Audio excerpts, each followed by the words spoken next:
ಜಿಲ್ಲಾಧಿಕಾರಿಗೆ ವಕೀಲರ ಮನವಿಯನ್ನು ತೆಗೆದುಕೊಳ್ಳದ ಜಿಲ್ಲಾಧಿಕಾರಿಗೆ ವಕೀಲರಿಗೆ ಅಪಮಾನ ಮಾಡುತ್ತಿರುವ ಜಿಲ್ಲಾಧಿಕಾರಿಗೆ ಇಷ್ಟು ಸಮಯದವರೆಗೆ ನಮ್ಮ ಮಾಧ್ಯಮ ಮಿತ್ರರು ಮತ್ತೆ ಸಾರ್ವಜನಿಕರು ಎಲ್ಲ ನಮ್ಮ ವಕೀಲರ ಪ್ರತಿಭಟನೆಯನ್ನ ಗಮನಿಸಿದಿರಿ. ಆದರೂ ಕೂಡ ಜಿಲ್ಲಾಧಿಕಾರಿ ಅವರು ನಮ್ಮ ಮನವಿಯನ್ನು ಪಡೆದುಕೊಳ್ಳಲು ಬರಲಿಲ್ಲ. ಅವರು ಸರ್ವಾಧಿಕಾರಿ ಅಲ್ಲ, ಪಬ್ಲಿಕ್ ಸರ್ವೆಂಟ್ ಅವರು ಸಾರ್ವಜನಿಕವಾಗಿ ಕೆಲಸ ಮಾಡುವಂತವರು. ಅವರು ನಮ್ಮ ಮನವಿಯನ್ನ ಪಡೆದುಕೊಳ್ಳಲು ಬರದೇ ಇದ್ದ ಕಾರಣ ನಾವು ನಾಳೆ ಪುನಃ ನಮ್ಮ ಸಂಘದಲ್ಲಿ ತುರ್ತು ಸಾಮಾನ್ಯ ಸಭೆಯನ್ನ ಕರೆದು ನಾವು ಜಿಲ್ಲೆಯಾದ್ಯಂತ ವಕೀಲರುಗಳಿಗೆ ಕರೆ ಕೊಡ್ತೀವಿ. ನಾಳೆ ಮಾನ್ಯ ಜಿಲ್ಲಾಧಿಕಾರಿಗಳ ವಿರುದ್ಧ ಉಗ್ರವಾದ ಪ್ರತಿಭಟನೆಯನ್ನ ಮಾಡ್ತೀವಿ.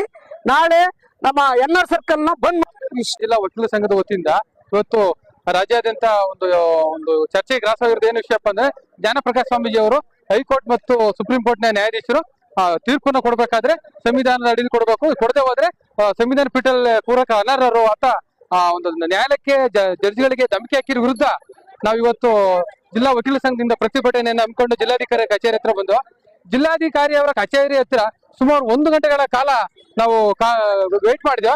ಅವ್ರು 1 ಗಂಟೆ ಆದ್ರೂ ಸಹ ಅವರು ನಮ್ಮ ಮನವಿಯನ್ನ ಸ್ವೀಕಾರ ಮಾಡಿಲ್ಲ. ತದನಂತರ ನಾವೇನ್ ಮಾಡಿದೆವು, ಅವರು ಸ್ವೀಕಾರ ಮಾಡಿದ ನಂತರ ನಾವು ರಸ್ತೆ ತಡೆಯನ್ನ ಮಾಡಿದ್ವು. ರಸ್ತೆ ತಡೆ ಮಾಡಿದ್ರು ಸಹ ಜಿಲ್ಲಾಧಿಕಾರಿಗಳು ತಮ್ಮ ಮನವಿಯನ್ನ ಸ್ವೀಕರಿಸಿಲ್ಲ.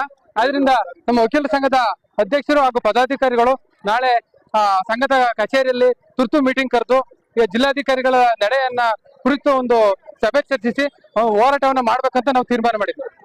ನಮ್ಮ ಹೆಸರು ಶ್ರೀಕಾಂತ್ ಅಂತ, ವಕೀಲರು.